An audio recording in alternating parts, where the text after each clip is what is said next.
Olá, eu sou Borges Júnior. No programa de hoje vamos conversar sobre literatura. Para falar sobre esse assunto, recebemos o doutorando em História e Conexões Atlânticas da UFMA, o Fábio Henrique Gonçalves. Ele é coautor do livro Literatura e Outras Artes, Traduções Culturais e Diálogos Interdisciplinares. Seja bem-vindo.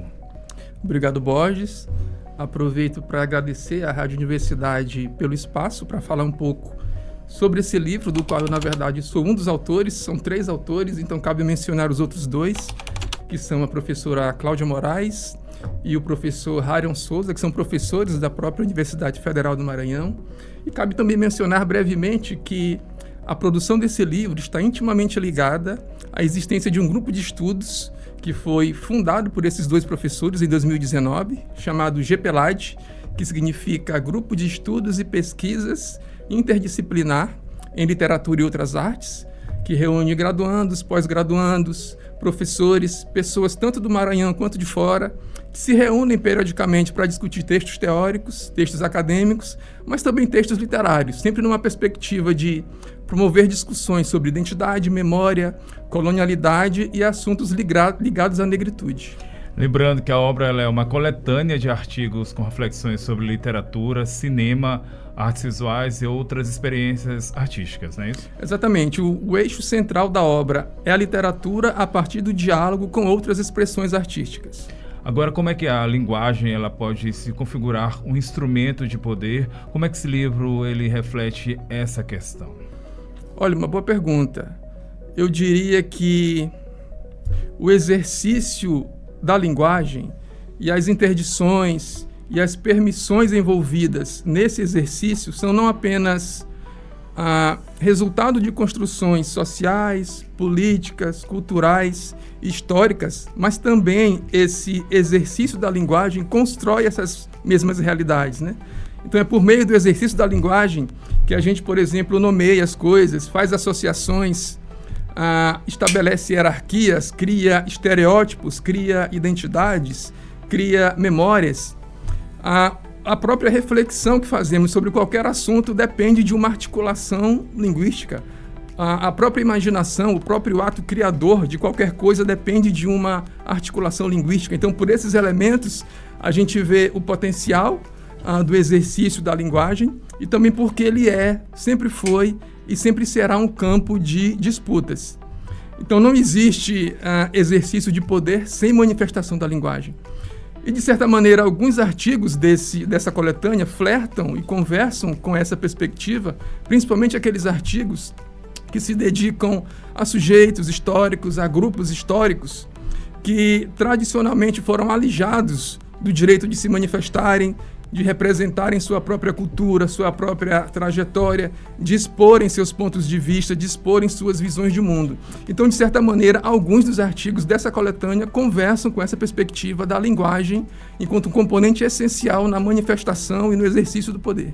Agora, a interdisciplinaridade da obra ela pode contribuir para se pensar na literatura de forma mais diversa e próxima de uma perspectiva decolonial. É possível falar nesse sentido sobre essas questões?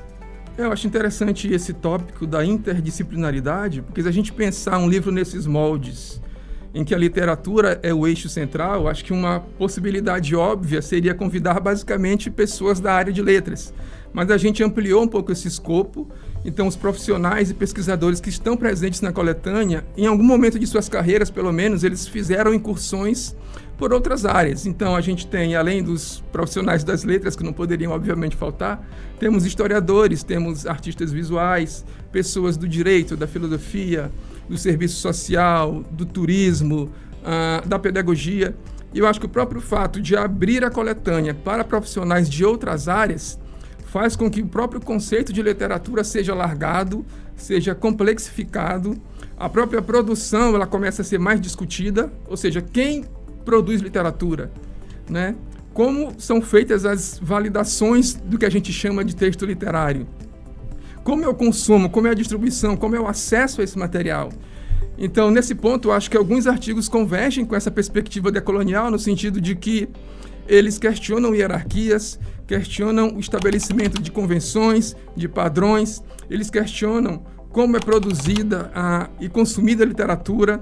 Eles questionam essa ideia da cultura superior e de culturas inferiores, geralmente a partir de parâmetros como raça, como gênero, como classe social, como localização geográfica. Então, de certa maneira, sim, alguns artigos conversam com essa perspectiva decolonial. Pode-se falar numa questão transversal, que sai atravessando todos os outros campos, não se resume apenas ao dito como literatura? Sim, a literatura é pensada de uma maneira ampla e também discutida a partir de referenciais fora do âmbito literário. Então, a partir da filosofia, a partir das ciências sociais, a partir da história, a partir do direito.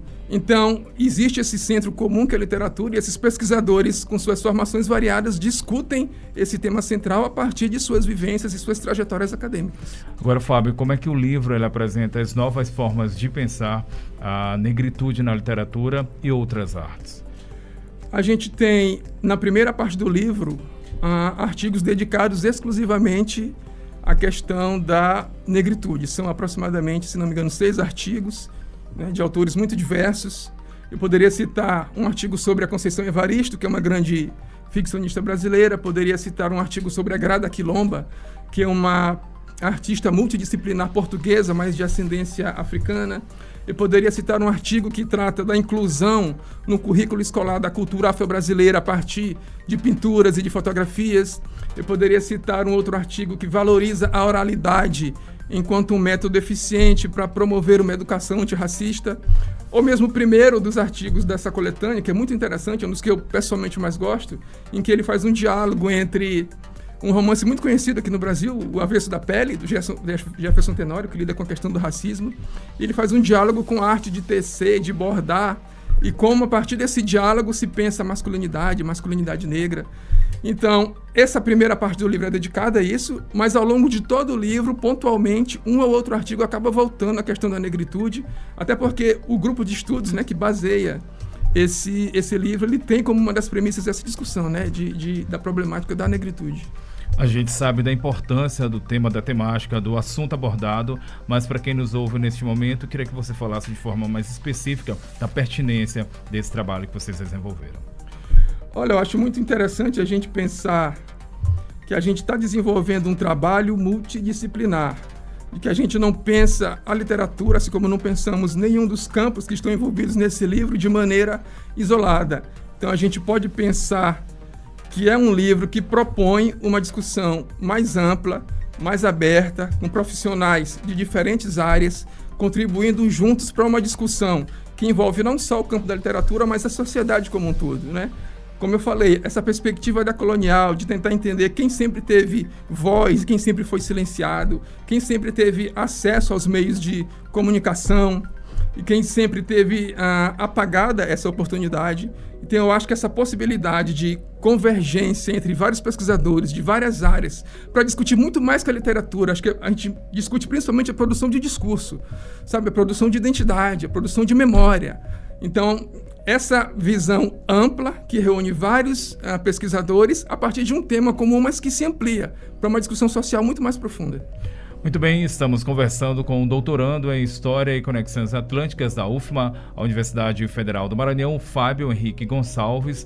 Ele fala sobre o livro Literatura e Outras Artes, Traduções Culturais e Diálogos Interdisciplinares. Fábio, o livro ele reúne pesquisadores de diversas áreas, como você já colocou. Como é que foi feita a escolha desses pesquisadores, essas seleções? Cabe dizer que todos os pesquisadores, em algum momento, eles tiveram ou têm alguma relação com alguma instituição de ensino superior aqui no Maranhão. Então, temos pesquisadores da UFMA, da UEMA, do IFMA. Alguns fizeram graduações nessas instituições, outros pós-graduações, outros são pesquisadores e docentes de algumas dessas instituições. Em algum momento, eles trabalharam ou trabalham ainda com a temática da literatura, dentro dessa variedade que a coletânea aborda. Então, a partir dessa afinidade acadêmica e temática, né, foram convidados 23 pesquisadores. Acho que, se não me engano, o número de mulheres é um pouquinho maior, que são 14 mulheres e 9 homens. Eles produziram alguns individualmente seus artigos, outros em parceria, em dupla ou em trio, e tiveram total liberdade para escreverem seus trabalhos. A única orientação era essa, o diálogo da literatura com outras expressões artísticas. Mas que livro literário você vai escolher? Você está aberto para escolher o da sua preferência, o que mais te desafia. E com que expressão artística você vai dialogar? Dança, música, quadrinhos. Apesar de não ter quadrinhos no livro, a gente convidou o rapaz, mas ele não pôde participar. Cinema. Então, também havia essa liberdade, né? A única orientação foi essa, para reunir esse grupo de pesquisadores. A coletânea, ela se organiza por meio de 4 partes. De que forma foi feita essa divisão? De forma geral, o que se pode encontrar em cada uma dessas partes? A partir do momento em que a gente recebeu todos os artigos, como eu falei, são 23 pesquisadores, mas como alguns se reuniram em dupla, em trio, a gente tem 15 artigos ao final da coletânea. Então nós fizemos uma leitura prévia, procuramos características em comum entre alguns artigos, justamente para tentar agrupá-los de maneira lógica, coerente, didática, que fizesse sentido, né, dentro do espírito da obra, que fizesse sentido para o leitor da obra. E aí nós chegamos a 4 eixos temáticos.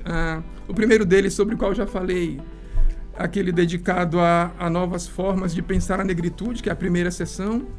Na segunda seção nós temos artigos dedicados a discutir ficção, autoficção e autobiografia, e os cruzamentos e as fronteiras, às vezes nebulosas, entre o que é memória e entre o que é invenção, e como a imaginação muitas vezes preenche o que a memória não consegue lembrar. Então essa segunda parte basicamente é sobre isso. A terceira sessão é sobre literatura e música, e a quarta sessão é sobre literatura e teatro, e literatura e cinema. E além desses 4 eixos temáticos, eu acho importante destacar também o prefácio, que foi escrito pelo professor Cássio Ferreira, que é professor da UNB, e eu destacaria pelo seguinte, porque eu acho que ele é uma ótima porta de entrada para o que a obra apresenta na sequência dos seus artigos. Porque o professor Cássio, além de ser um acadêmico, uma pessoa afeita a discussões teóricas e metodológicas, ele é um artista também, ele é um poeta. E o prefácio dele está muito bonito, porque ele faz essa travessia muito bem entre o rigor científico e a preocupação estética de mostrar um texto bem escrito, bem elaborado. Então eu acho que como porta de entrada e como representativo do que a obra propõe, eu acho que o prefácio está muito bem colocado. Literatura e outras artes, traduções culturais e diálogos interdisciplinares, obra que vai ser lançada nesta sexta-feira, dia 30 de janeiro. Como é que deve ser esse momento? Onde é que vai acontecer o lançamento? É aberto ao público? Como é que vai ser essa parte? Isso, o lançamento vai ser nessa sexta-feira agora, dia 30 de janeiro, a partir das 18h30, na Casa da Pruma, que fica ali no centro da cidade, acho que Rua do Egito, número 207, bem naquela travessia entre Colégio Santa Teresa e Praça João Lisboa, então é muito fácil de encontrar, aberto a todos os interessados, então contamos com a presença de todos. O horário? Às 18h30. Muito bem, nós conversamos com o Fábio. Antes de encerrarmos a nossa conversa, o nosso bate-papo, saber de você como é que vocês pretendem expandir as discussões propostas nesse livro, nessa obra que vai ser lançada nessa sexta-feira. Olha, o grupo de estudo que dá fundamento à criação desse livro, ele está sempre em movimento. Então, a gente tem sempre pessoas novas entrando, algumas pessoas por algum motivo saindo. A gente se reúne periodicamente para discutir textos literários, textos acadêmicos. Então, essa união e essa congregação entre esses pesquisadores, ela continua e vai continuar ao longo do ano. O grupo já tem 7 anos, né, desde 2019. Fora isso, os 2 fundadores, a professora Cláudia Moraes e o professor Rairon Souza, docentes da UFMA, repito, estão sempre participando de eventos, de simpósios, colóquios, estão sempre realizando eventos. Então, eles sempre levam a proposta do grupo, as discussões que a gente tem para esses momentos, tanto presenciais quanto também em publicações, em livros. Eles publicam muito em livro, muito em revista. Então, esses momentos, eles estão sempre acontecendo. Então, existe sempre uma movimentação do grupo. E, como eu não sei se eu havia enfatizado, mas essa não é a nossa primeira publicação, né? Em 2022, a gente havia lançado um outro livro, que é o Conexões Atlânticas, em que a proposta era discutir literaturas africanas e literaturas brasileiras, e o Literatura e Outras Artes é o nosso segundo livro. Então, se a gente pensar que o grupo tem 7 anos e lançou 2 livros, então uma média de um livro a cada 3 anos e pouquinho, então talvez daqui a alguns anos, 2, 3, quem sabe, a gente volte aqui ao Rádio Ciência Entrevista para lançá-lo novamente. Sempre sabemos que a Universidade FM está de portas abertas para a divulgação científica, é um espaço muito considerado e muito prestigiado. E passado esse momento do lançamento na sexta-feira, hoje a partir das 6h30 da tarde, lá na Rua do Egito, como é que as pessoas podem continuar tendo acesso à obra produzida por vocês? Após o lançamento, quem não puder comparecer ao lançamento, por algum motivo, pode entrar em contato conosco, com o grupo, pelo Instagram, é o @gpelade.ufma. O gpelade escreve GPLADE, então @gpelade.ufma. Pode entrar em contato para conhecer alguns desses livros, para saber como é a dinâmica do grupo. De repente a pessoa quer participar, gostou das propostas, das temáticas que a gente discute, então é só mandar uma mensagem que a gente prontamente vai respondê-los. Muito bem, conversamos com o doutorando em História e Conexões Atlânticas da UFMA, Universidade Federal do Maranhão, o Fábio Henrique Gonçalves. Ele falou sobre o livro Literatura e Outras Artes, Traduções Culturais e Diálogos Interdisciplinares. Fábio, muito obrigado pela sua participação aqui com a gente. Obrigado a você, Borges, e a toda a equipe da Rádio Universidade FM. Até o próximo programa.